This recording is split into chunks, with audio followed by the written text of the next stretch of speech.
What's going on, everybody? Welcome to another episode, a very special episode of Geeks Got Game. We don't have E3, but we kind of felt like we still did, especially if you are a fan of PlayStation. We had the PS5 reveal, a lot of wonderful game announcements, including the first look at the system today. I'm Josiah Leroy. We've got our wonderful cast and crew here today. Disruptoid himself, Mr. John Fick, Mr. Jeffrey Povs, and Rashawn Anderson. Fellas, let's get into it. We're going to skip a lot of our normal segments today and just get into a PS5 discussion. We'll have some news later in the show. Let's talk PS5 all day.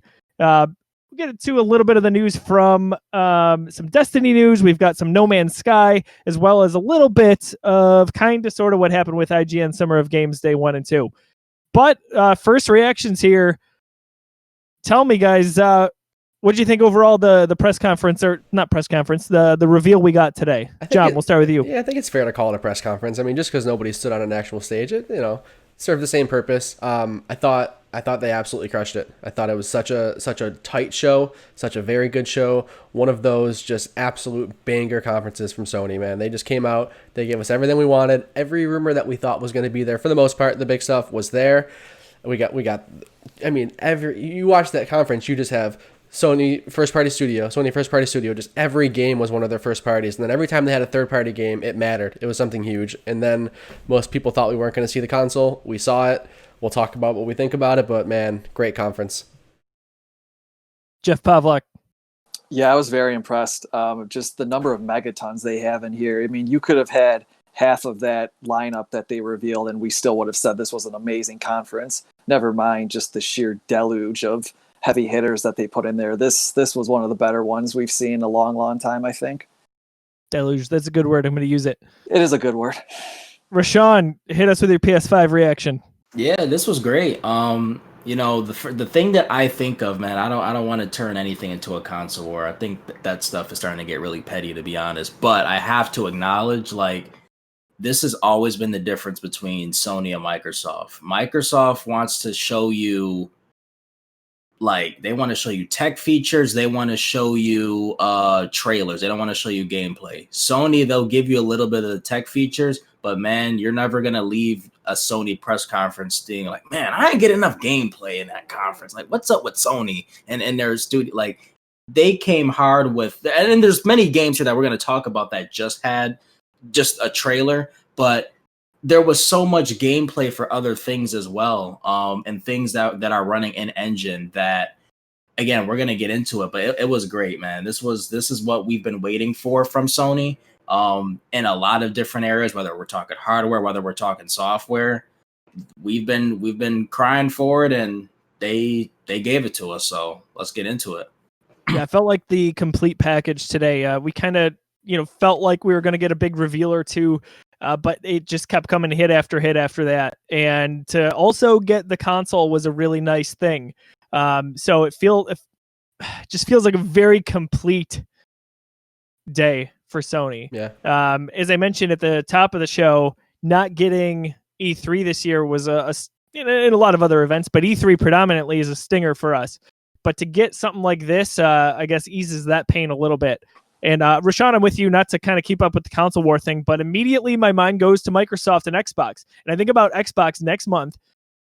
I don't know what they could do from a press conference standpoint that would make me care more about that and what is going to be happening in terms of game reveals and their lineup than what we saw today. And that's coming from a guy who typically has that needle shifted towards Xbox when you go Xbox or PlayStation. Now, I love all systems, of course, but that's it's funny. I was watching some of the videos right after work. I said to Lauren, "Listen, if I can only afford one system this fall, it's gonna be PlayStation, because I'm looking at what they're showing." We'll get into just our favorite reaction, or our favorite moment from the event here. What was the one game that really got your attention? I think I've got a few ideas for what you guys might say. I do want to lead off on this one. For me, it's a system seller, and I'm ready to go right now with it. It is Spider-Man. I was gonna save it for you. I was gonna let you have it. Don't worry. No, I know where you're going. Anyway, Spider-Man from 2018. Insomniac, one of my favorite games ever, not just one of my favorite superhero games. I enjoyed that game so much. I could go and visit that, even having 100% of it. I play it over and over again. So I'm probably going to have to play it again, just for no other reason than to lead up to this one. But that was a wonderful, wonderful minute and a half video. It got me amped. Everything about it has me just stoked beyond belief. Cannot wait to get my hands on that. I think we're all excited for that one. So that's an easy one. John, I imagine I know where you're going, but I want to hear it from you. What was your one moment or your one game from the event? Yeah, so what blew me away the most, and it might not be what you're thinking, but the game that really stood out to me the most is Deathloop. Deathloop was a game that we saw a little bit at E3. What was it, 2017? Because I think Sony skipped. Or wait, no, was it 18? Because 18 was the first year that they skipped, I think. Okay. Actually, wait, no. Sony didn't even show it. Bethesda showed it off, so I forget what year it was. But Deathloop, we knew very little about. I thought it was revealed last year. Could be. I was thinking it was at a Sony conference, and I'm like, wait, it can't be at Sony. They weren't there, but it was at Bethesda. Yeah, that game was just like, I did not we saw that small little trailer at E3 whenever it was. It seemed interesting. It was cool. New Bethesda IP, looked fun. Didn't know much about it, but that trailer just blew me away. It was so stylish. The gameplay just looked like so much fun. Like I've watched that trailer 3 times already. That game caught me off guard, and just the music, the style, the pacing, the action just seems so much fun. Seemed to draw influence from a lot of popular games, but really it found a way to still seem unique, I gotta say. So I just the art style, how fast it was, that is right at the top of my list as well. Jeff, what was your one moment, your one game? I could honestly have like 4 that I could pick from. There were that many games that really impressed me that much and left that kind of impact on me. But if I had to pick one, I think I got to go with Resident Evil 8. I thought that trailer was really good, and I think it sets up a really neat path for the series. I think it's really cool how Capcom is kind of doing like these 2 different paths for Resident Evil. You've got this series of really expansive, really high-def remakes of the original games that kind of have that, like, the over-the-shoulder third-person zombie sci-fi horror. And then you've got this apparent new line of games, which started with Resident Evil 7. That's this first-person. It's got more like supernatural elements to it than traditional Resident Evil has ever had, and I'm assuming that's where this new one is going. Just the aesthetics and the locales really remind me of Resident Evil 4, which took place in a rural wooded village with a creepy castle and all that. We see a brief clip of Chris Redfield at the end there, so I'm excited to see where this goes with this. They had to get as far away as possible from Resident Evil 6. Oh, of course. So it made sense for them to do what they've done in rebranding and reshaping that image in the last few years. I know we've talked about it on the show, but I love Resident Evil 2 Remake. It is one of my favorite games of last year. And I got to get to Resident Evil 3. That'll probably find its way to my systems this fall at some point. But as someone who has not played the games, who didn't grow up playing the games, it's exciting to me. And this looks like a blast. I love the setting that they made for that. Like you said, I think supernatural is probably the best way to describe it. Yeah, there's still some of that like bio horror in there, but since 7, it really took on more of that supernatural element, like that eerie kind of like spectral horror.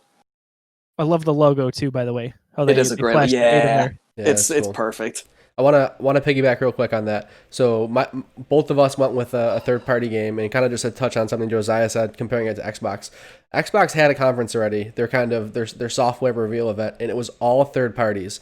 And Sony had an event that was third parties and first parties, and every third party in this event outshined Microsoft's dedicated third party event. Like, they had nothing that was even on the level of either of these 2 games, Deathloop or Resident Evil 8. It's just like, I know we talk about, we don't like to harp on the console wars, but we talk video games, that's what we do. I can't believe they did that conference and they didn't have any like, these games are out here. Like, these games are real, and Sony had them in their one conference, and Microsoft couldn't have a banger like that for their just dedicated third-party conference. That was one of my biggest takeaways from this. If I'm any of those publishers, my thought is I'm going where the games are, or where they're going to be sold. The install right? base, We yeah. see the PS4 numbers. Oh my gosh! If we assume that continues, and very much in setting the tone in the PS5, it feels like they're going to continue that focus on games and more games, which Xbox only says, but it feels like Sony shows. I don't blame them.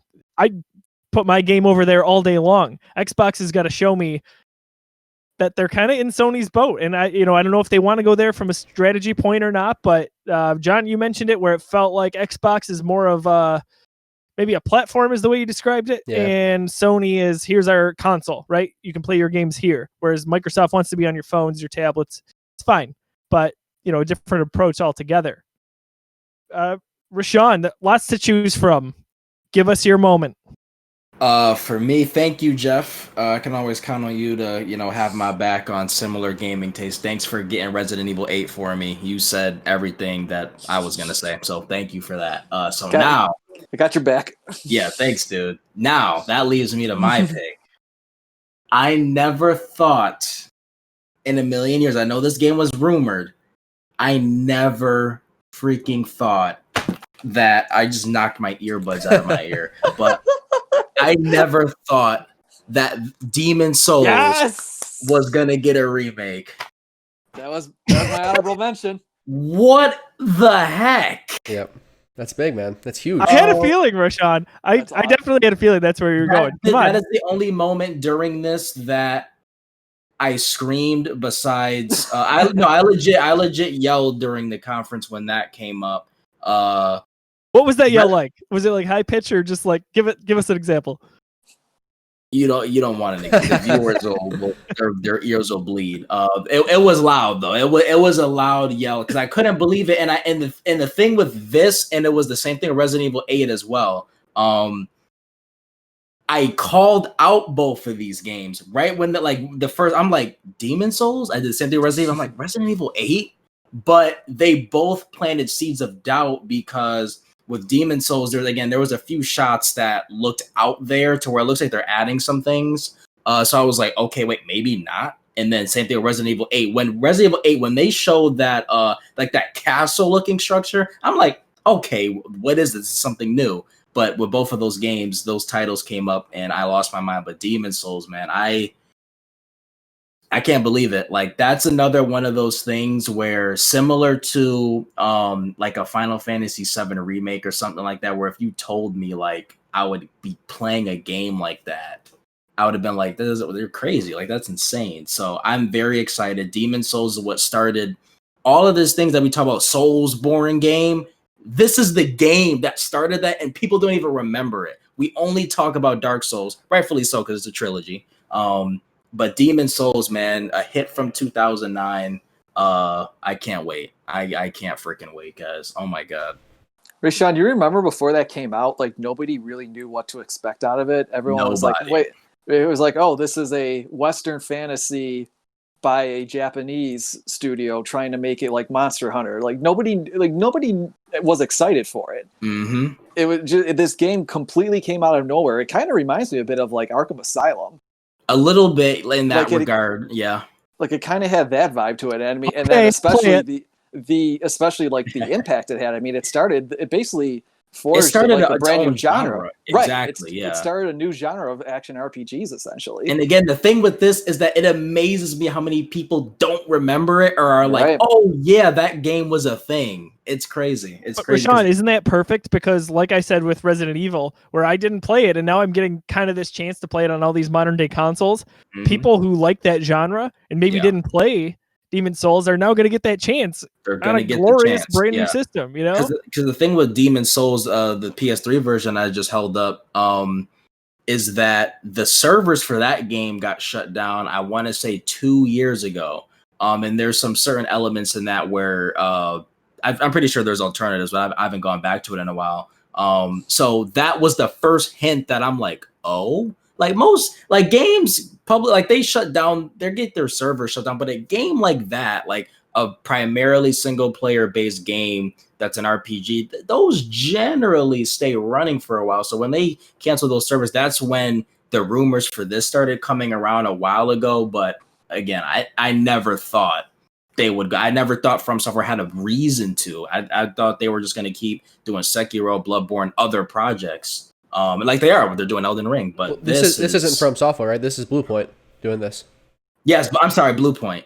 So yeah, I'm sorry. Yeah, let me rewind. That's another thing I'm curious about is how that's gonna work. I mean, I wonder if From Software just gave them the original assets and they're just beefing them up. Like, I know this is more of a remake. Yeah, this looks like a straight up remake. I'm curious on that. From stuff I've seen from Blue Point in the past with what they've done with other games, like they spend a lot of time just like going through those games, like looking at that code, seeing how the stuff is made, and then using that to actually remake it. So can't think of one of the newer ones that I saw like a quick documentary on. I think it was a Daniel Dwyer no clip documentary where they were kind of going through the making of whatever that remake was.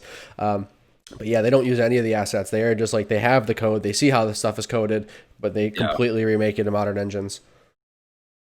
That's interesting. Yeah. I'm sure it's a lot like how Nintendo had Grezzo make the Ocarina of Time 3D remake and the Majora's Mask 3D remake for 3DS. Did Blue Point guarantee you it's that's kind of Shadow of the Colossus? Is that Blue Point?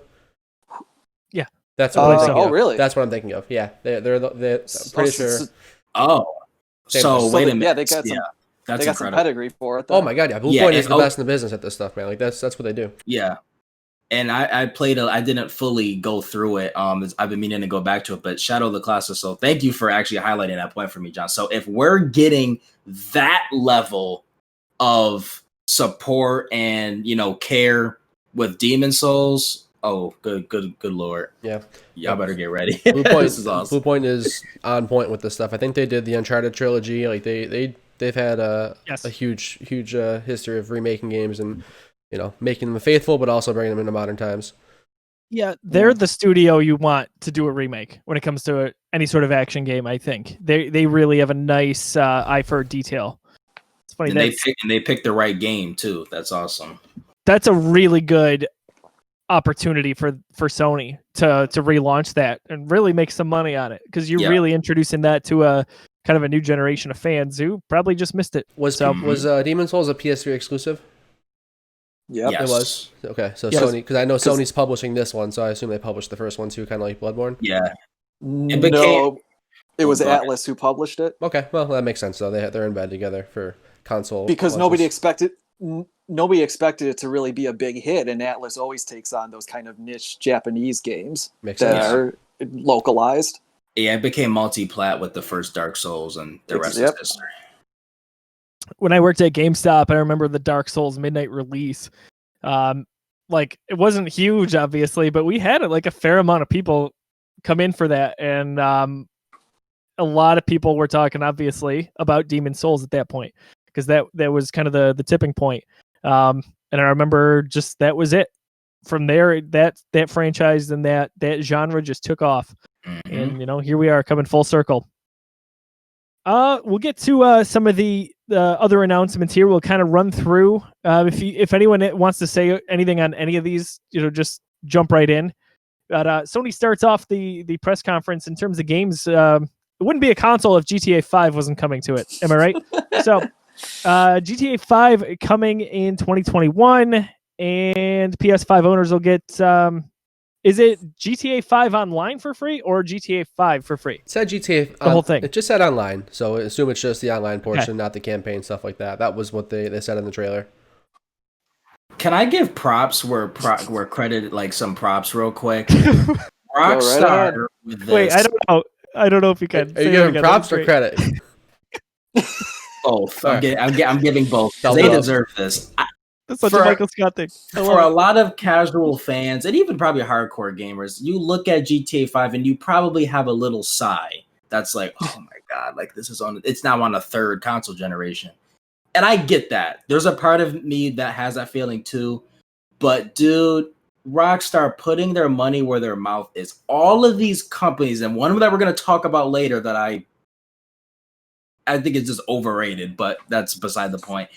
Some of these games like Destiny 2, No Man's Sky, the first Destiny that Bungie advertised was supposed to last like a decade or something like that. A lot of these games, they try to do this. Oh, we're going to be on multiple generations. We're going to go for 10 years. This is a company a game that's actually done it. They're not at a decade yet, but they're pretty darn close, and they're going to exceed that. And players keep playing GTA 5. Like, I always look at my friends list. Someone is always playing GTA 5. I don't mean to single out Destiny and No Man's Sky. Those are the first two that come to mind. But a lot of these companies that advertise this game's going to last X amount of years, X amount of console generations. I don't think companies should do that because A, some of these games don't end up being that good, and B, there's only one game that's actually successfully done it, and that's GTA. Props to Rockstar. Dude, I won't play it on PS5, but props to you still. I love GTA 5. I think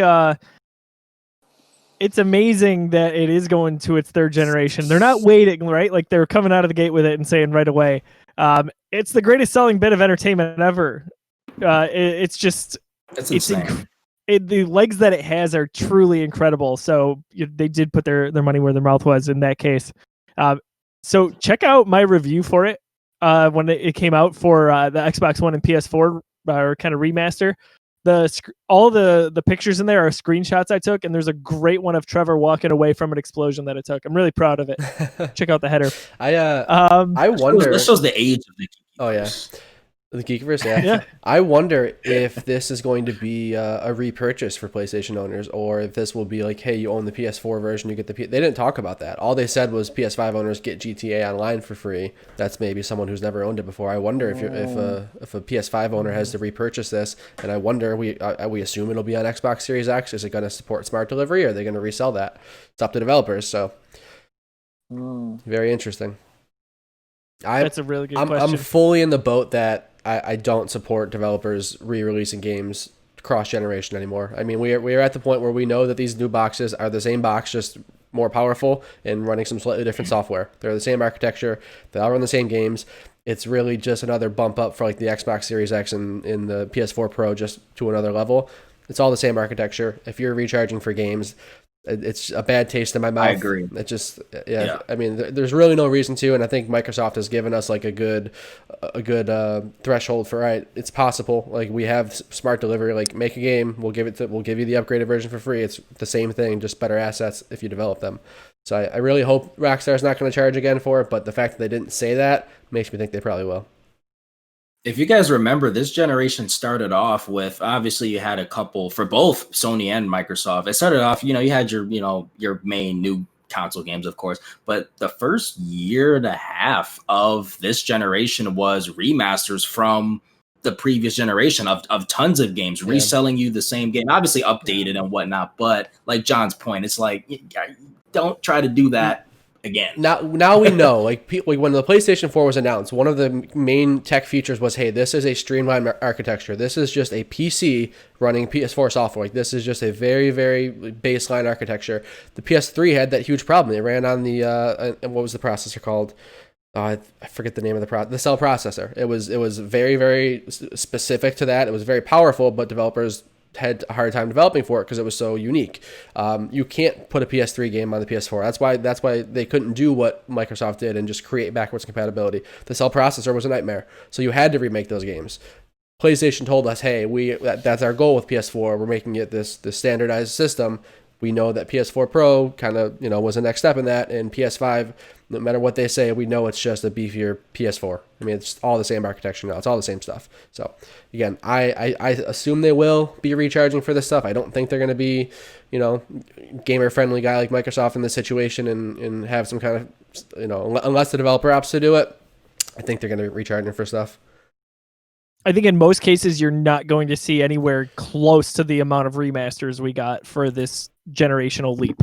I think you're going to get, Microsoft, they're doing what they're doing with their backwards compatibility, but I think PlayStation, it depends on the game. Like, you're going back a few generations for a Demon's Souls game, but we'll see in the next maybe 2 years what that looks like if they do a lot of PS4 remasters. Yeah, so I hope not. I don't think they will though. And they already confirmed PS4 backwards compatibility for PS5. So I wonder how so your GTA 5 PS4 version is just like a lesser quality. It just doesn't take advantage of the new hardware, I guess. You just play the PS4 version, but you could also purchase the PS5 version. Still a little murky on how that cross-dimensional stuff or cross-generational stuff is going to work on PS5. Yeah, people think there's like 8 different ways that feature is going to work for both companies. We don't know. Right. We'll see in the coming months, and then obviously as these consoles actually release and see them in action. We already touched on Spider-Man. I am so stoked to be able to play as that universe's version of Miles Morales. I loved all of his interaction from the original Spider-Man game just a few years back, and it was always in my head that would make a great game. And I'm so happy that it's actually coming to fruition. The turnaround for me with that is insane. It is they quick. hustled to get that out. Do we think this is like in some ways a smaller game than Spider-Man will be? Like, I would have to assume. Do you think this is kind of like a Probably. spin-off, like maybe like an infamous First Light to what Second Son was? Ooh, I never considered that. That's a good analogy. I was thinking that too. I'm like, that's maybe a quick a little bigger. I don't know that they can do that Yeah, I know. But do you think, like, I guess my second for question, a launch title. my follow-up, I guess, is are we done with that Peter Parker, or is there going to be a Spider-Man 2 and we're just getting like two different, I guess that's why it gives me more reason to think that this might be like even if it's not smaller, a spin-off game. I don't know. Maybe they're building toward a Spider-Verse. Yeah, that's what I was going to say, Pav. I mean, imagine with what we saw in the movie a few years back, obviously lots of options. Yeah, Lots of routes to go. Oh gosh, John, I hope that's not a spin-off. I think sense that you're saying. I think that sounds pejorative, but I don't mean it to be. Like, I don't know. I just wonder if I understand what you're saying. Yeah. It's probably excited like to see more. It's probably like how Majora's Mask was to Ocarina of Time. It's using the same assets, it's a little bit smaller game, but it's still got the same amount of content, and it still has just as much potential to be as good of a game. I mean, I'm fine if it's totally almost the same same engine size. Or close to it, and just a different character and story. That's totally fine with me. I don't need it to be crazy new. Obviously, we're going to see some new mechanics as it was teased, because it's a different Spider-Man, so he's got to feel different. He's got to act differently. But either way, I'm so stoked about it. Doesn't Miles Morales live in Brooklyn as well? So maybe might get some new parts of New York as well, because we only had Manhattan in the first game. I don't know that, actually. I think that might be right. That's a good point. Think about that. So we're possibly getting an Avengers and Spider-Man game this year. That's sheesh. Yeah. Wow. I didn't think about that. I'm so excited. I can't speak enough to it. Gran Turismo 7. Any thoughts on this at all? I didn't even watch the trailer, to be honest with you. I do. I was just gonna lump that into the next topic, so I'll let you talk about the next one, since I'm the only one that has a thought on Gran Turismo. Okay. So Ratchet and Clank, you want to tie those together? Yeah. For me, this is personal, only because between those two, this is the OG PlayStation fan in me, getting a little excited. Not as much necessarily like Gran Turismo. That only has a special place in my heart because that was the second or third game I ever played. Was Gran Turismo 3. I think my first one was one of the Sonic Adventure games, I believe. Like the one, at least games that I have memory playing. There was a Looney Tunes racing game, and then it was Gran Turismo 3. So Gran Turismo always, anytime I see that it always hits me home. Even though I might not play it, and the racing games don't necessarily interest me that much anymore. I do always appreciate between that and Forza just the detail, man. I always give props with that. Like right when you think the races look real, like they make it look even more real. It's insane. So not much to talk about, but just a special place in my heart. And Ratchet and Clank. Yeah, that's awesome. Ratchet and Clank, PlayStation 5, looks like, like we talked about, I think on pre-show, like about the movie, the Ratchet and Clank movie. Like it looks like they just, all right, we're just gonna take the movie and you get to put the controller in your hands. Like it's insane the level of detail with that. I think the concept is amazing. Like the rift apart, the interdimensional, like some of the mechanics they were showing. I'm not a big Ratchet and Clank guy. It's got to be like a special third person action platformer or like mascot platformer for me to kind of care about it. And I've never been a Ratchet guy, but I did pick up the remake when we were talking about earlier. The just Ratchet and Clank for PS4, and I put maybe like an hour and a half into it, and the gameplay just didn't grab me. This one seems like it's doing some different stuff. I mean, it seems like a lot of fun. Like the platforming elements with that, like pulling the different dimensions, like just looks absolutely gorgeous. Like I mean, the ray tracing on the reflections in this just like blew me. I can't wait to rewatch this in 4K because I watched a 1080p stream. I think they said they're going to put it out in 4K. That's going to be great. I was watching with a bunch of people who don't play games, and they even looked at it and they were like, "Wow, that looks crazy." I feel like a lot of people that watch like Disney movies and animation, they even looked at that. I was like, "This is a game? So like, good. What the heck?" Yeah. Go ahead. I thought it was super It's good. I thought it was super impressive how quickly those new levels were being rendered. Yeah. Like, I mean, it was like you were jumping into a new environment in the blink of an eye, and it was completely loaded. Yeah, like, and if that's something you can do on demand, that's not like, you know, scripted or cutscene based. If you can just pull in a different dimension, like that's going to be insane. That's a really cool mechanic. Right. I was guessing that was gameplay, so that's why maybe I was more impressed with it than maybe someone else was. But my assumption was that was all gameplay, and if that's the case, that really, really is a testament to the PS5's power. Yeah, that it can quickly render it into brand new environment on the fly like that. Yeah, this could be a showcase for that system. I'm with John. I've never really been a total Ratchet and Clank guy. I want to say I bought one of the early PS3 Ratchet and Clank games, and I really just played a few hours and never really got into it.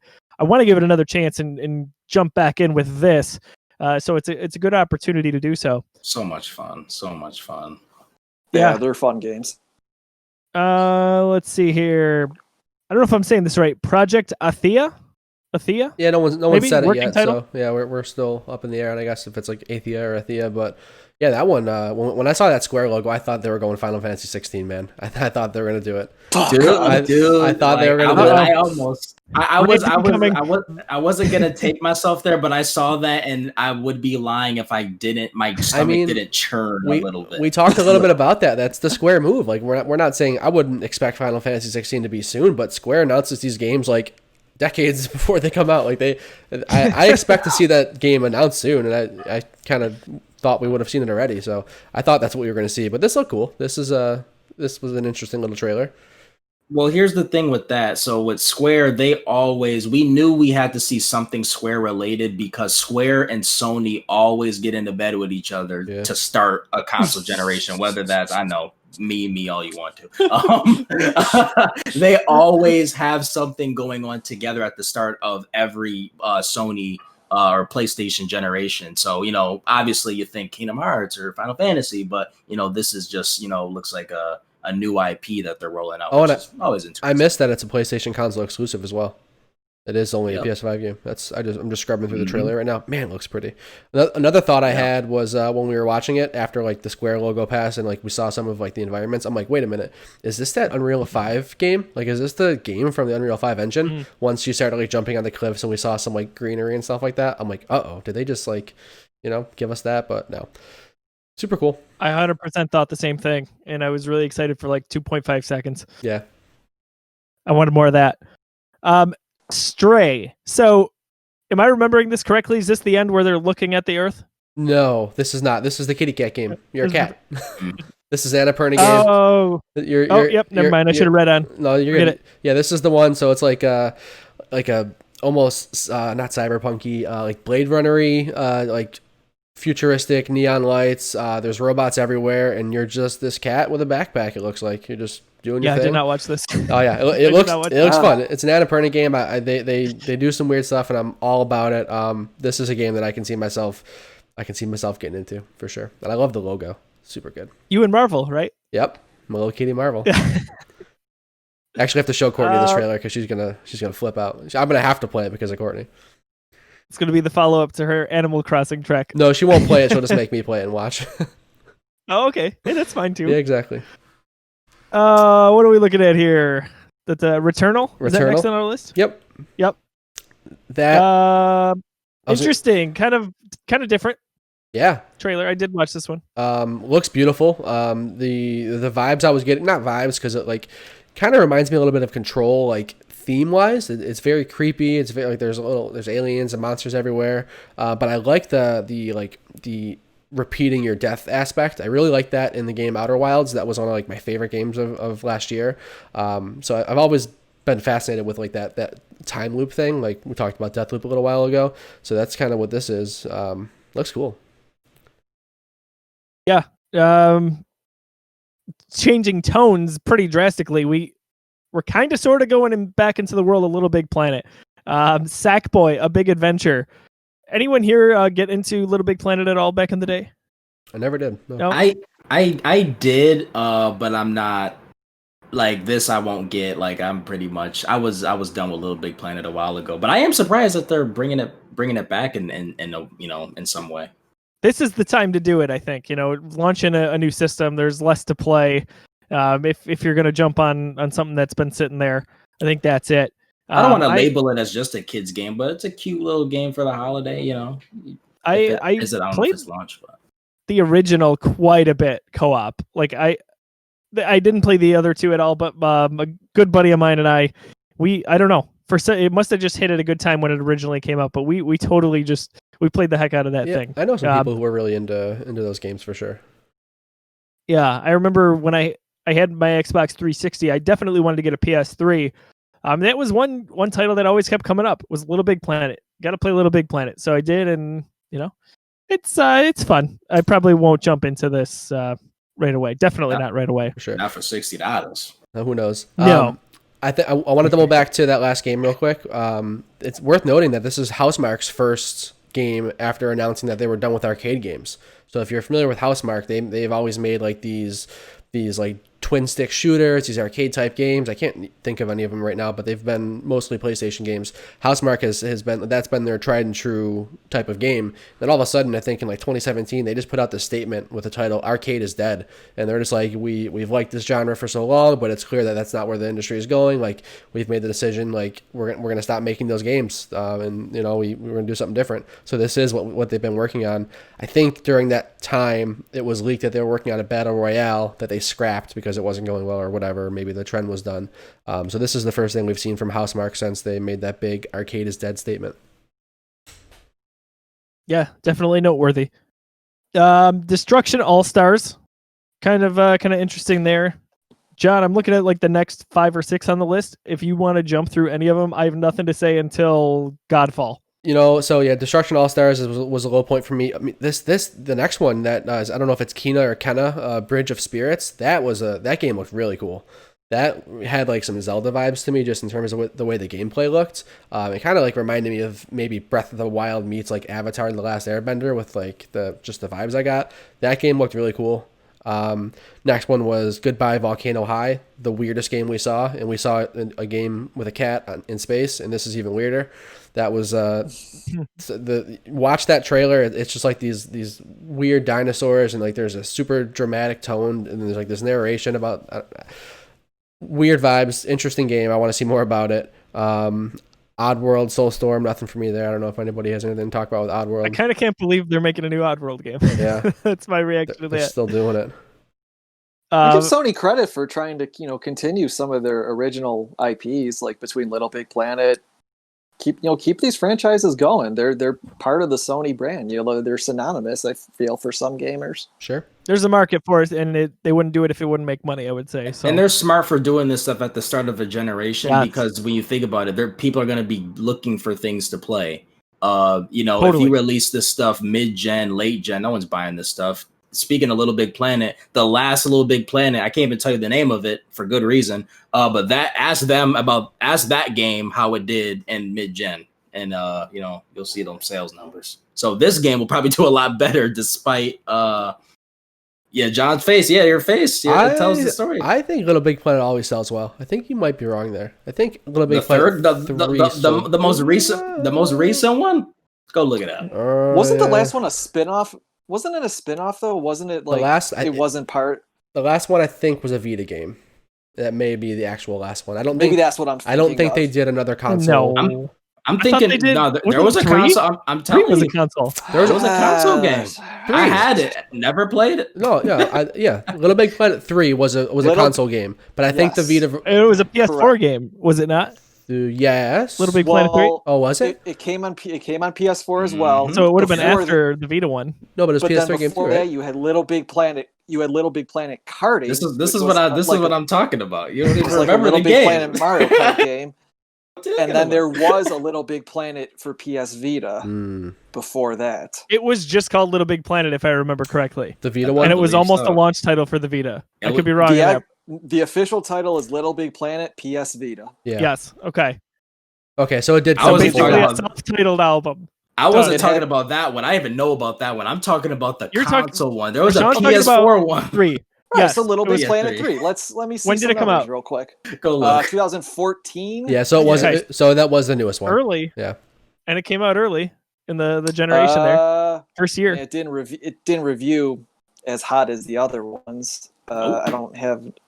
I'm not seeing any. I mean, we might just have to take Rashawn's word for it because he is pretty darn confident. Yeah, I just thought those games always sold well. I mean, I could be wrong. I don't have any.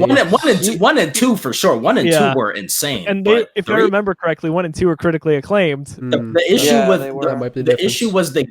issue was the gap between 2 and 3 was so big that nobody cared. More games came out that did that style better than Little Big Planet. Thus, Little Big Planet was kind of shoved to a little corner.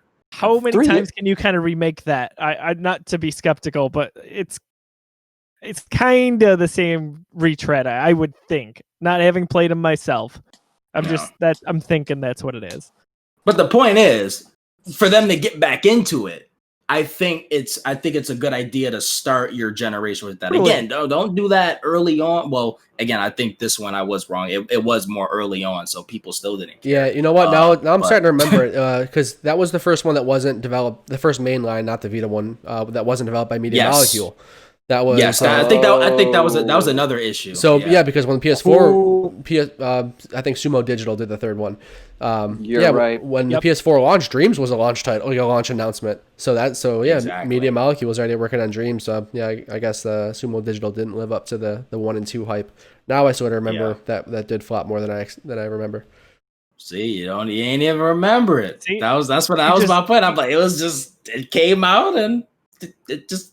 Yeah, you just dropped it in the middle of us. Yeah, just like that. It's pretty bad when Rashawn is at a loss for words on something. God, us on rant collectively. It is bad. Yes, that is right, Jeff. What does that tell you? That is true. My favorite part of all of it was as we were looking up stuff, Rashawn's going, see. I was like, go look. Fair enough. I love you, buddy. No hard feelings. No, I know. Look at what we've spent the most time on. A Little Big Planet 3. Grand Theft Auto. This is Oddworld. No, just kidding. This is getting ridiculous. I'm sorry, Sackboy. You don't. You just try to live your life, man. I'm sorry. You do you. It's okay. But closing this point out, Rashawn, you're 100% correct. You release a game like this at the beginning of a console generation, where people are looking for stuff to play, right? I was saying that about like some of these games, like the Odd Worlds, the Little Big Planets. That's the one. Okay, got it. I forgot what game that started that conversation. Yeah, Rise, Son of Rome. Like I think of that on Xbox One. Like that is a game you buy in the first year of it. If you buy it, that's it. Example. Yeah, like you're not buying it mid-generation. Mm-hmm. That's it. So it's funny. Someone actually brought up Rise to me the other day, and I was like, people still remember that game. Did you ask him? Did you ask him why? It came as a part of maybe a humble bundle or something. I don't know. They were listing a bunch of games. I said it was a fun game, not a fun $60 game, but a fun, I don't know, 10, 15 maybe. Yeah. John, I was wrong. Ghostwire Tokyo was pretty freaking awesome. For sure. This was one of those two that was announced at that whatever E3 Bethesda announced this and Deathloop. We didn't know much about those. We basically only got like CG trailers and titles. We're like, 2 new IPs from Bethesda. Awesome. Saw them both today and this looked really cool. Ghostwire was last year. Then it was also, I believe so. It was also I remember first seeing it. Yeah. They were the same year. They were like, they may even been back-to-back trailers like, 2 new IPs for like, this is crazy. And that was it, and we didn't hear much about them again. Yep. So because that was the game that Ikumi Nakamura showed off last year at E3. Yep. When she came on stage and talked about it. And then she left. She's no longer with that project anymore, right? She is not, no. Yeah.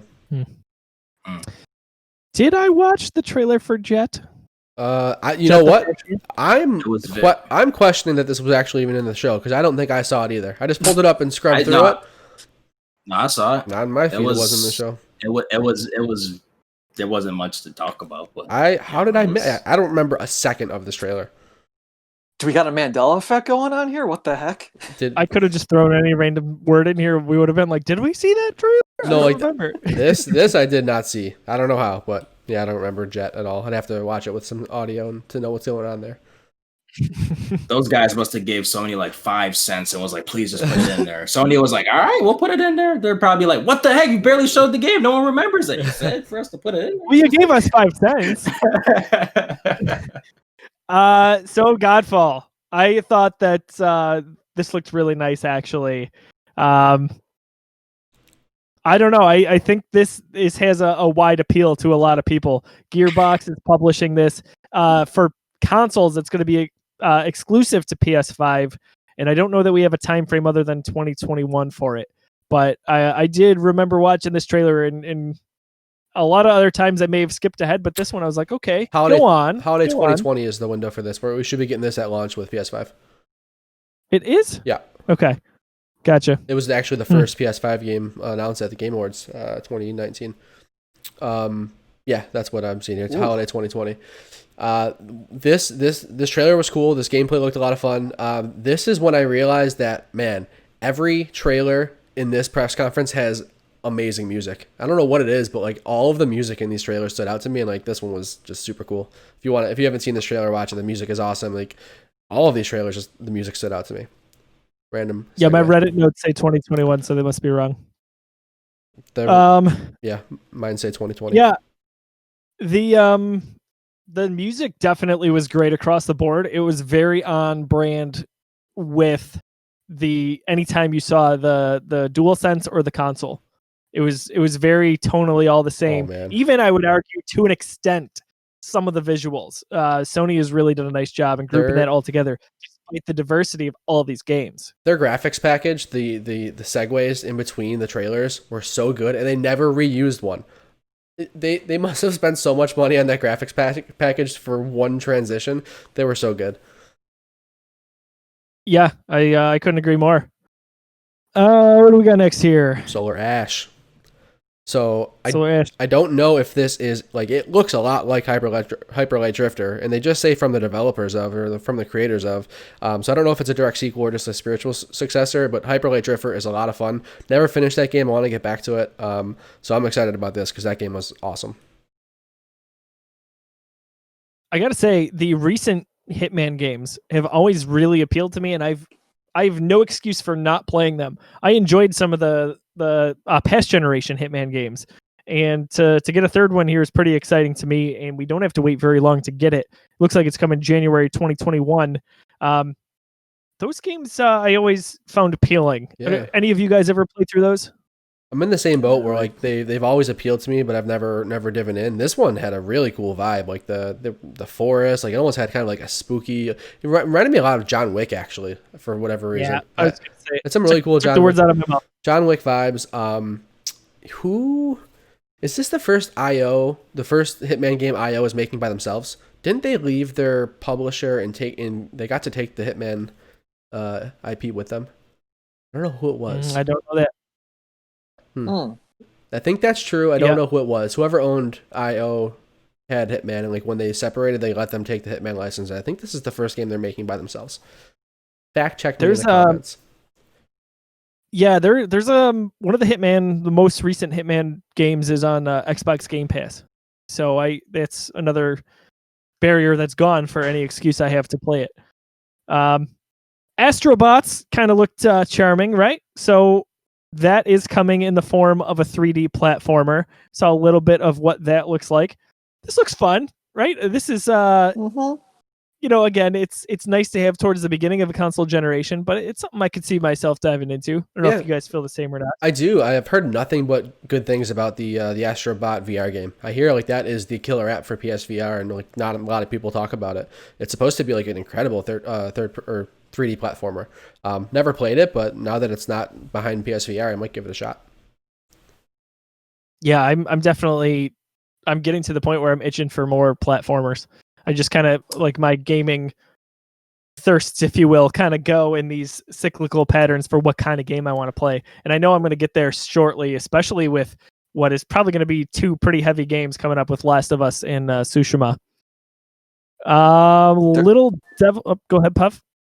I would say there's so much variety in this presentation. Like, look at how many different genres are represented by these games. Yeah, and even like there's something for everyone. Pacing wise, it was amazing. Like the way they spread stuff out, and even the stuff that I usually don't like, I don't care about looked fun. Like I usually wouldn't have cared about it, like a 3D platformer like this that I wasn't already kind of attached to. But it was a fun trailer. That's like the E3 effect for me. There's so many things, and I get so excited, and I'm like, I would play that. Never gonna play that. Come on. Like, I know myself. But every time we get a presentation like this, typically during E3, I am like, yep, I want that, I want that, I want that. And that's how I'm feeling tonight. Like, so many of these games I know I probably won't ever play, but in my head I want to, for what it's worth. You absolute animals. You talk about major summer games. You bring up Last of Us and Ghost of Tsushima, and you don't bring up SpongeBob Battle for Bikini Bottom Rehydrate. And I'm just Rashawn, I hit it on my list. People who Give me a chance. We do know some people who's very excited for that. It's kind of. and I know at least a couple. I'm pretty sure. Was that a PS1 game originally? PS2. What did it say it was? The PS2. Battle for Bikini Bottom was a PS2 for sure. I remember playing it. Yeah. There's a PS1 SpongeBob game in my collection that is Jamie. She's bought 2 games ever, and that was one of them. I don't know which game it was, but yeah, we got like a press release when this first was announced that it was remastered, and first of all, I can't believe how much press it's getting. Second of all, like the collector's editions for these were just insanely priced. I can't believe that they would sell them for over $200. But who am I to judge? I guess. Jesus, there's different levels of collector's editions for it, kind of like Last of Us. Sure, but SpongeBob, and one of them was over $200. I'd have to look it up in the press release. Better come with SpongeBob himself. Leave it to me to derail a PS5 reveal with Sean, you've done it again. And while we're derailed, I'm going to go back and I'm going to not correct my point, but validate it. So Square Enix owned IO, and they had a management buyout in 2017, and they became independent. And part of the buyout was they got to keep the Hitman IP. I think that this is their first Hitman game without pretty good deal. Square Enix. Yep. I remember it being like one of those weird, like, whoa, why would Square let them take the IP? Super weird, but good for them. Yeah. It's almost like Fox letting George Lucas keep the rights to the Star Wars merchandise. Yikes. Ridiculous. Not on the same scale, of course. Fox might still be around if they didn't let him do that. Fox, I know. 20th century at least. I heard all of it. Star Wars almost literally owns Fox. How about that? Ooh. Little Devil Inside. I know nothing about this. Little Devil Inside. I feel like I don't remember this one either. We all got a little devil inside. NBA 2K21. Any thoughts on that? Look cool. I'll chime in. It looked great. Great job, 2K. Got Zion. That was a smart move. I'm guessing he's the cover athlete. I would assume. Now, since he was in the debut here, yeah. I mean, dude is literally the definition of box office. So good job there. He was very sweaty. Yeah, very sweaty guy. All I know is this: 2K. Make a freaking good basketball game. Do they not make good basketball games, or they just put so many horrible features in them that it makes it a bad experience? Because 2K makes the basketball games are good, right? Like, they're actually good games, but you can't even boot up the game without having to pass through like 20 advertisements for microtransactions. That's what bothers me. Both points, that's valid. Yeah, that's why I didn't buy 20 this year, because like I remember 19, I'm like, dude, I just booted this up and like I have to press B or whatever button on whatever console I'm playing on like 20 times just to get away from these packs you're trying to sell. I'm like, I don't care. I'm just trying to play a season, and frustrating. How like it matters what console you're on, right? For those very much. Yeah. So a lot of people talk about the NBA 2K series in the conversation with FIFA. So that is a highly lauded franchise. It is. I haven't played it in forever. You guys are saying there's just too many features when you get into the game now? No, it's lost its luster because of the fact that they're like really dirty microtransaction strategies. Like they're bad. They're bad. They've been in the news like for the last couple of years. Like these games are bogged down with microtransactions. The my player mode is at this point unplayable unless you have straight up pay to win. Exactly. Straight up. Yeah. You know what? Not to get too far off topic again. Just I'm like 37 hours into Assassin's Creed Odyssey. I finally hit my first wall of not being where I needed to be for the next level in terms of or the next chapter with my leveling. So it was recommended to be at 32 and I was at 23. Not as much of a grind as Origins, so it's still fine. But in looking at the store of microtransactions, all the options, there's an option to double your XP, basically. Yep. So basically and it's not cheap. I mean, I think it's like $20. I'm pretty sure it's $19.99. Well, yeah, but anyway, what I'm getting at is I can't believe that is even an option. Yeah. Because I'm sitting there and I'm like, how can I get through this faster? And I'm looking through the store, and one of those microtransactions is sitting there. That's not a micro, that's a macro. I can't believe that is a thing. That's like, that is BS. Now, luckily, the game is very playable, and like it doesn't really advertise that, and it doesn't like. Luckily, they're not hitting you over the head with that, because I remember when I first heard of that, it is one of the dirtiest pieces of microtransactions that's out there. If I saw that in Origins, I would have tossed the game out the window, because my feelings on that. But Odyssey's fine. It's fine. You can get there without like killing yourself to get to the level that you need to. And I guess so. Like, I'm still enjoying it. Yeah, my point is like I've played like 40, 50 hours of that game, and I didn't even know about it from firsthand experience. I just saw a headline about it, so I didn't even know about it. So it's not like they're trying to like push it on you, but the fact that it exists is sketch. I got to the store because it gave you like 5. I want to say it's a point system, and you have to purchase points if I remember correctly. Almost like Microsoft back in the day. And it was like, here's 500 points to spend in the store. So I was like, cool, I'll probably get like some cool gear that looks neat.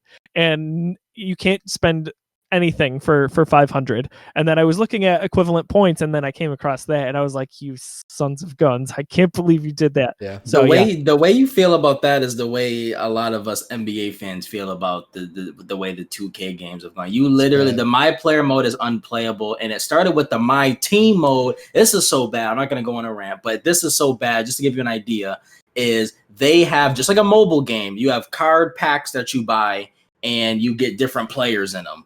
And I think every sports game kind of has this, but 2K was one of the early adopters of this nonsense. You could have like a ruby LeBron James, or no, you want that diamond LeBron? Oh, pay up! You better pay to open the pack. And the odds are so bad too. It's gross. It's gross. Yeah. All right, PS5. You should hear more about that.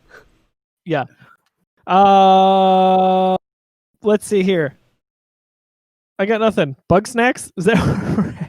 Bug Snacks look super weird. Do you remember Octodad? Deadliest Catch, that game? This is made by them. Did you watch the trailer for this?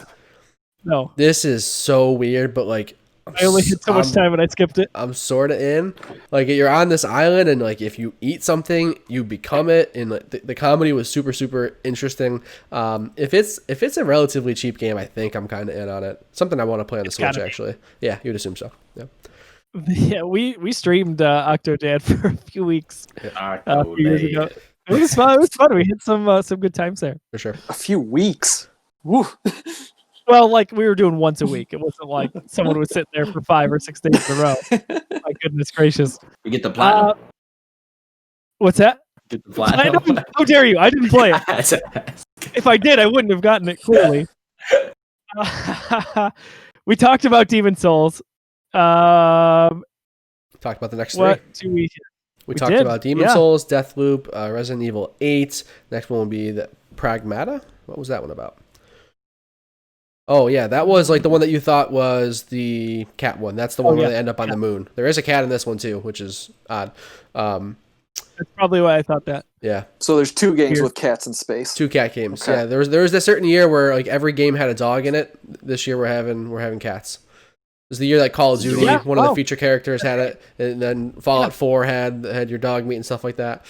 It's all about cats this year. So my parents' dog, Riley, is named after the Call of Duty Ghost dog, whose name is Riley. Interesting. Yeah. I know. But this game looks cool. I don't know what it is. So you're an astronaut like in Times Square, maybe Tokyo. There's a little girl. Y'all are chilling. Cat comes along. Cat see through for a second, breathes real weird, and then all of a sudden you're on the moon. That's it. That's the game. That is the entire game, folks. That's what I saw. That's the dream. Like Gone Home, you can play it in 2 minutes. How all right, how have we gone? What are we in? We're an hour exactly. That was very weird. I just looked and it was 1 hour, 0 seconds. We're an hour into this recording. We haven't talked about Horizon Zero Dawn. That's a shame. That is pretty, yeah. You had your opportunity. I know, and I kind of regret not leading with that. I thought somebody else would take it. I thought someone was going with Horizon. I specifically stayed clear. You thought I would, especially since I predicted it to be at this event. Everyone predicted it to be at this event. I'm talking about out of us. Out of us 4, I was the one that brought it up. Then you guys were like, "Oh yeah." So before we talk about this, let's get back to SpongeBob. Just kidding. Horizon. That's like. Oh no, I was just gonna say that's like Ray Sean predicting that the Bulls were gonna win the NBA title in '98. Yeah. Like, okay, buddy, way to reach on that. Nailed it. Was he even born? Ooh, maybe not. I actually was. Okay. All right. I was like, it's got to be close. Oh, man. Horizon. Let's talk about Horizon Forbidden West. I love the name. Love the name. Yeah, me too. I like that we kept the Horizon. Yeah. We've just the one word. Exactly. And we've got kind of the subtitle. I was hoping it wouldn't be Horizon Zero Dawn, another subtitle. I've seen companies get crazy with names. Looking at you, Apple, iPhone 11 Pro Max. Ridiculous. I'm also glad they didn't do a number. I hate numbers. Yeah. I love actual titles and phrases. For sure. Keep it clean. I'm all about clean branding. I think I've said that before. It's important. You have. You have said that exact. Naming schemes are important. Yeah. So Horizon Forbidden West, man. I am one of those people who just absolutely adores Horizon. Like, this sounds like hyperbole, but it's not. I think it's the most underrated PlayStation exclusive on the PS4. And I know it's highly rated. I know it's well regarded. I think Horizon is so good. I think it's God of War good. I love Horizon so much. I think it's so different. I think it's like it controls the gameplay is so different. It's just one of those games that was never seen anything like it. It's beautiful. The story is super cool. So excited for this, man. So the original, it's funny to say the original of this now, which makes me happy. But the original title didn't hit me how it hit you, John. But how I look at games like a Mario or Zelda, for example, are influenced because I know Jeff, particularly with Zelda, loves those games. So I'm almost happy for him when an announcement like that happens. And then I enjoy the game more because one of my best friends likes it. So that's how I think I'm kind of looking at this now with you, John, is that I liked Horizon. Yeah, it was good. It was not where you loved it, but now I'm looking at this one and I'm thinking I'm really excited to play this game because you're really excited to play this game. So that passion is very contagious. Just like, Rashawn is super excited for SpongeBob. I'm going to play that when it comes out. We're going to split the collector's edition.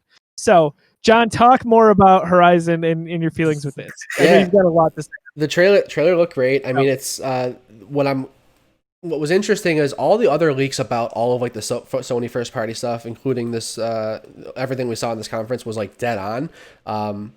The one thing that came out that we didn't see anything of was there was a lot of rumors that this was going to be co-op based. You're going to be able to play co-op in this new game, and there was going to be a little bit of a different kind of take on that. So kind of happy to not see that because I'm all about my single player story games.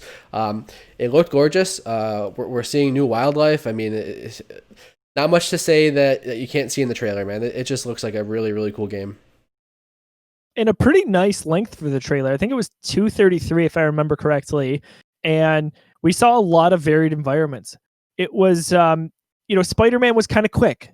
It was short, and this one 3:29 actually, pretty long. Yeah, it was 3 minutes. A minute longer than I even thought it was.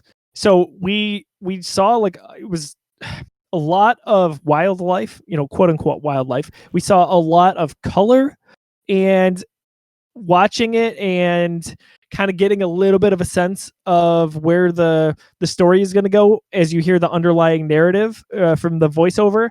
I just thought that this was a really nice way to introduce a sequel like that. And this is such a good, we talked about it on past shows. This is such a good kind of way for PS5 to get out in front again. I think Sony to get out in front with PS5. No doubt. I think two of those points I want to touch on. There actually is wildlife. I think that's one of the things here is there's actually animals starting to come alive again. I think that was one of the themes of the first game is that nothing is living anymore. These robots, whatever you want to call them, have taken over and nothing is being born, nothing is surviving. One of the first things we see is a crab on the beach and we see a fox or something like that. So to actually have animals in the game is going to be pretty cool. And the second thing I want to touch on is the environments. That was, if you have a complaint about Horizon, it might be that the environments were basically all just one. You had this wild, open, overgrown world, and that's just the environment you were in. We didn't really see much else until the DLC, the Frozen Wilds, which was really cool. And I think we all kind of wanted more of that. You're seeing so many different environments here. You're on a beach, you're underwater. Those are kind of the same, but you're in a forest. There's this red environment. Don't know what's going on there. It's a dragon. Super cool. Dude, if we get a mechanized Asiatic dragon, I'm losing it. Yeah, Jeff's gonna buy a PlayStation. Yep, just for that. Give me my PS5. Gundam dragon. That's all I want. Listen, in terms of, I just gotta be honest here. Listen, Horizon Zero Dawn, that has to be one of the worst PlayStation exclusives. I'm just kidding. Let me stop. I just wanted to see John's face, but I'm a terrible liar. Yeah, you couldn't bait me. I'm sorry. I'm terrible. Y'all have known me at this point. Y'all know when I'm passionate about something and how I feel a certain way. That was a lie. But no, give away when he's like, it's one of. No, that's true. That's true. Yeah. No, man, this is awesome. And you know what, John? I echo your sentiment too. If we talk about the first one for a minute, and I've said this before, but and Jeff will probably be able to attest to this a little bit, and you too, John. But like the first thing, like the thing about Horizon that I think leads to your point about it's just not talked about as much anymore, or it's the most underrated of the rated Sony exclusives. The only crime that they committed with that game is that it released a month and a half before Breath of the Wild. Very true. What can you do? And the Switch. I don't even think a month and a half. It was like it was just a couple of weeks. I maybe think it was a couple of weeks. It may have been a week. 2 weeks max. I think it may have just been a week. Though. It was what? Yeah, it was what, late February. That I think about it. Yeah, was it? February, yeah, I was thinking it was January. February 20 something, and then what? Switch was March 7th. Yeah, it's funny because February 28th. Yep. I was gonna say that I disagreed with that point, and then I remembered that I specifically didn't buy it because I was buying a Switch. Yeah. If you think about it, not only did you have to just buy Breath of the Wild, you had to buy a new console. So you're talking about, depending on how you did it, like $350, $400 investment, and even more for another game that's just as expansive, if not more. For sure, they were definitely compared to a lot. It actually came out 3 days before Breath of the Wild. Switch and Breath of the Wild was March 3rd. So not even 2 weeks. It was 3 days. 3 days. I'm sorry. I'm thinking it's a month and a half because I didn't get a Switch until late March. That's why I'm thinking that. So I didn't play it until later. But that's why I'm thinking a week or 2 weeks because I specifically was like, all right, I'm into Horizon. I am not stopping this game. I just tinkered with Zelda in my Switch, and not even just the investment of a new console, the excitement of a new console. Nintendo's back. The Switch is awesome. I want to play with that. I remember basically just walking around those first 4 training shrines, just not getting too far because I didn't want to dive into that game because I was really loving Horizon and wanted to spend my time with that. But to Horizon Zero Dawn's credit, it still went on to sell over 10 million copies, which is huge. So that's a huge accomplishment. Yep. And again, my statement's a little hyperbolic saying that it's underrated. It's rated very well. People love that game, but I think it's. I get what you're saying. I think it's underappreciated is better. Both possibly rated as well. Maybe I think it's a straight up masterpiece. I legitimately would I put it at God of War level of. I think it's that good. Yeah, and like I said, I appreciate your passion towards it because it gets other people like myself excited to play the sequel when it gets here. We did not get any time frame on this, right? Or no? That's correct.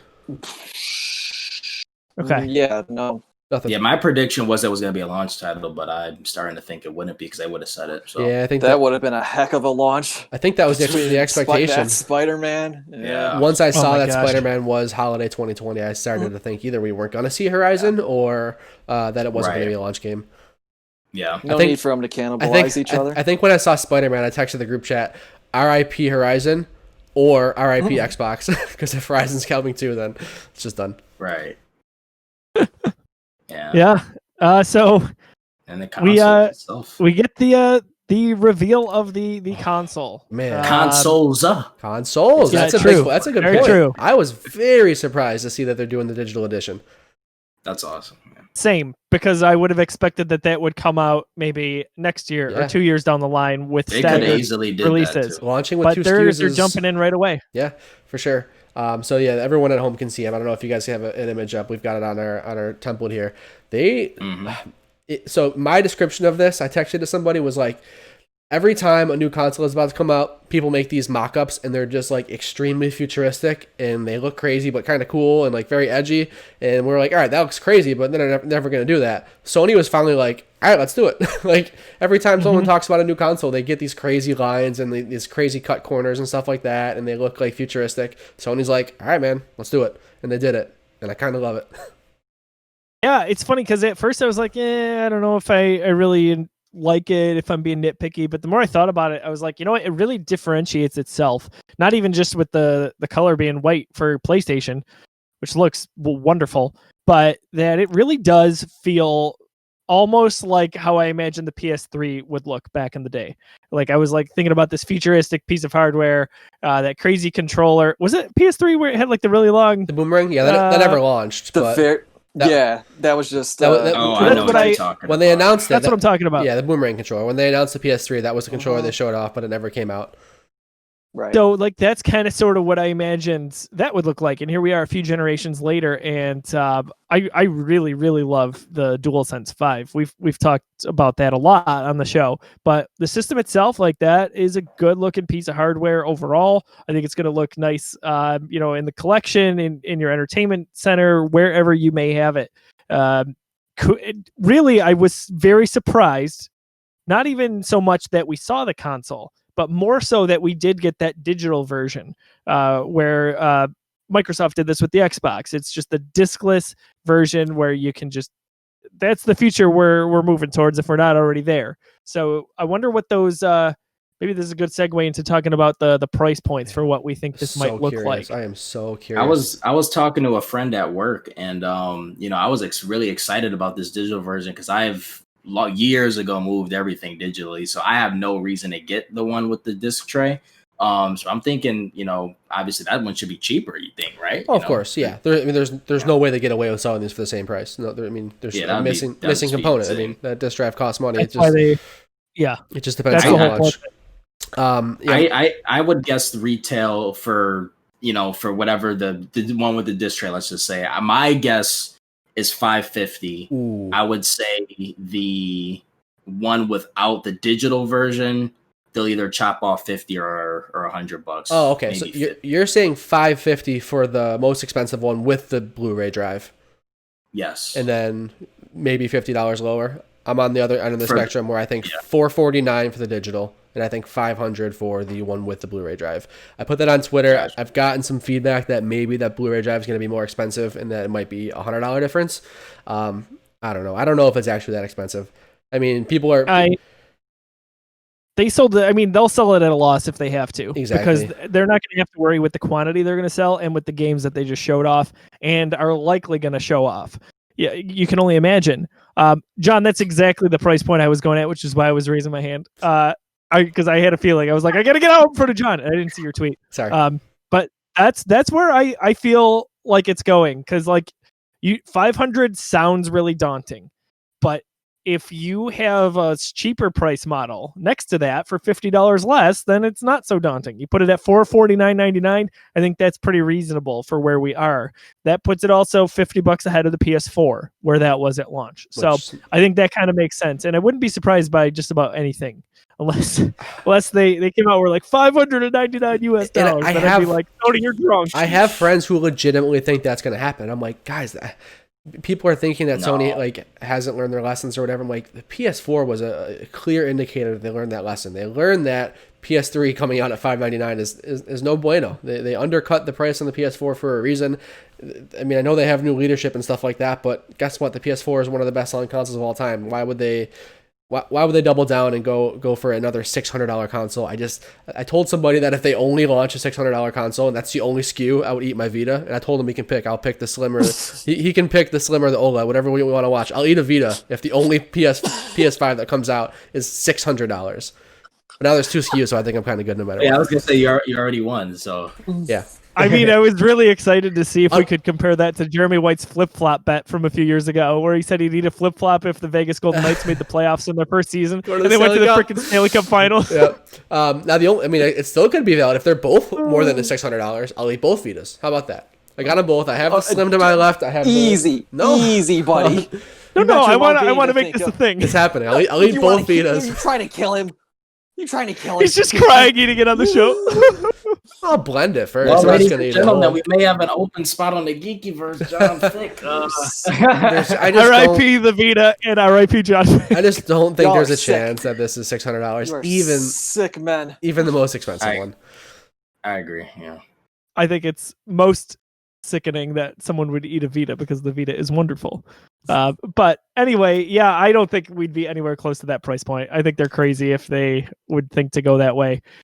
Quantity is the name of the game with how well they did with PS4. And if they just tread, and like I said, if they just had a generation full of sequels to the previous generation's first-party games, they'd be more than fine. We're not going to get that. We'll get some really nice new IPs. I know we will. So they know exactly where they're supposed to be.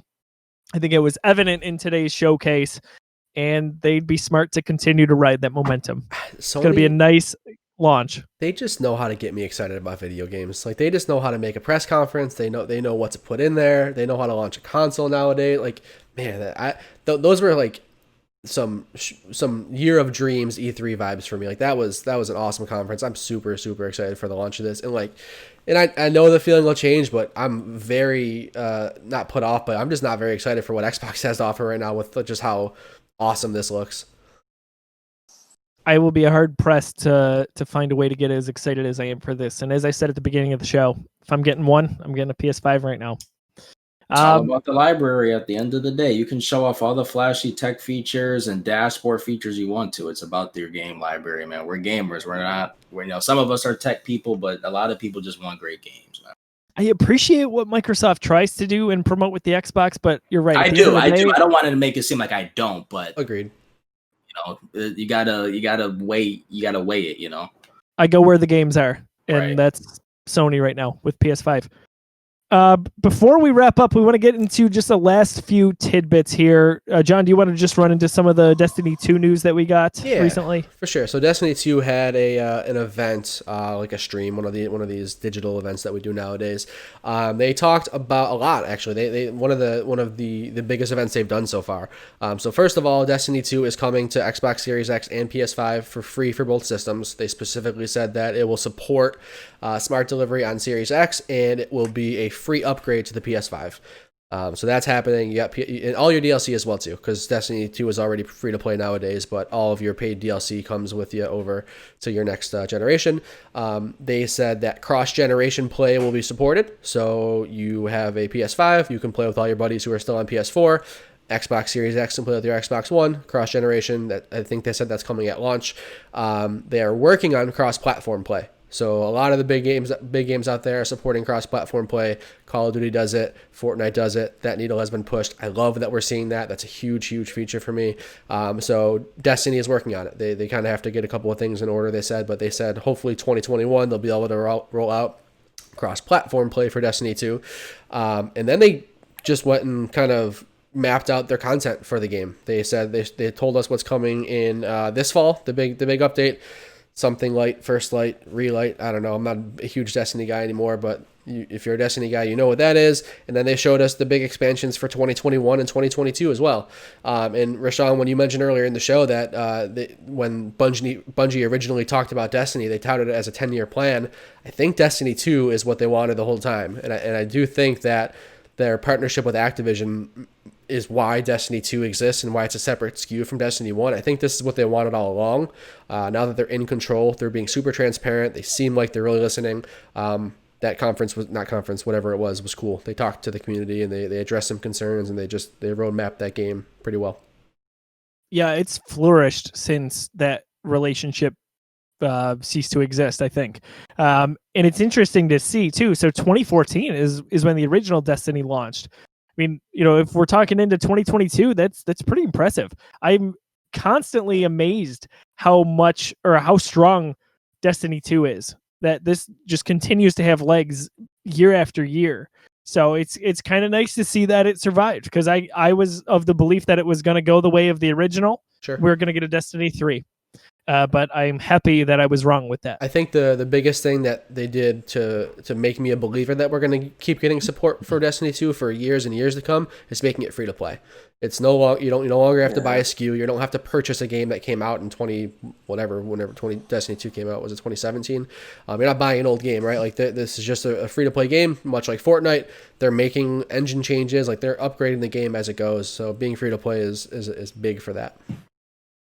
Yeah, it's really good for perception to not have to purchase a game that came out in 2017 to play on a modern and next gen system. No Man's Sky coming, or it's now on Game Pass. Yep. So Xbox Game Pass users can play that. But John, there was one interesting caveat for that. Yeah, so they came to, I think it launched June 11th on, that's today. It launched today on Xbox Game Pass. But they shadow dropped cross-platform play, like we were just talking about. So cross-platform play is, I love that it's becoming the industry standard. We were told years ago that it's not possible, and now we know that it was just marketing. It was all just Sony and Microsoft not wanting their consoles to play nice. All it took was, Microsoft to say, cool, open the gates, and a lot of public pressure on Sony to let that happen. So I'm glad that it did, and just to see more games support cross-platform play is awesome. No Man's Sky, PC, Xbox, and PS4 all supported with cross-platform play. Yeah, Just I remember Microsoft. Remember when Nintendo and Microsoft's Twitter accounts used to troll Sony about that? That was good. All the time. I loved it.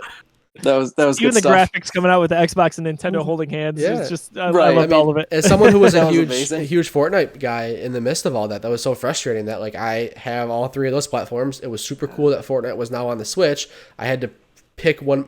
Before that happened, my main profile was my PlayStation 4. It's like now if I want my progress to transfer, I can't play PS4 anymore. I have to have two profiles. Like Xbox and Switch talk to each other. What the heck, Sony? Super frustrating, but we're getting there. Yeah, absolutely. Getting towards that cohesive, coexistent future when it comes to gaming. Last thing on our news item here, not much of note, but IGN Summer of Games Days 1 and 2. There was nothing that caught my eye or nothing that was totally, completely newsworthy.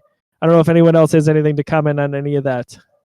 I don't. I'll be honest. Yeah, I actually didn't do my homework and go look to see like what was actually announced, but nothing was at the top of my Reddit feed when those were happening. So I doubt anything that's really that interesting came out of it. I went through day one, and I mean, there's nice stuff in there, but nothing especially that we want to talk about when we're talking about the PS5 reveal here. I'm glad they're doing it. It seems like it's like when you do have a full-fledged E3, it seems like the post show where they kind of just show some of the smaller games and they go deep dives like those developer diaries. That's what it seems like we're getting here with this Summer of Gaming, which is cool. I'm glad it exists. I'm sure one of these days I'll sit down when one is on and I'll enjoy it, but nothing has hit home for me yet.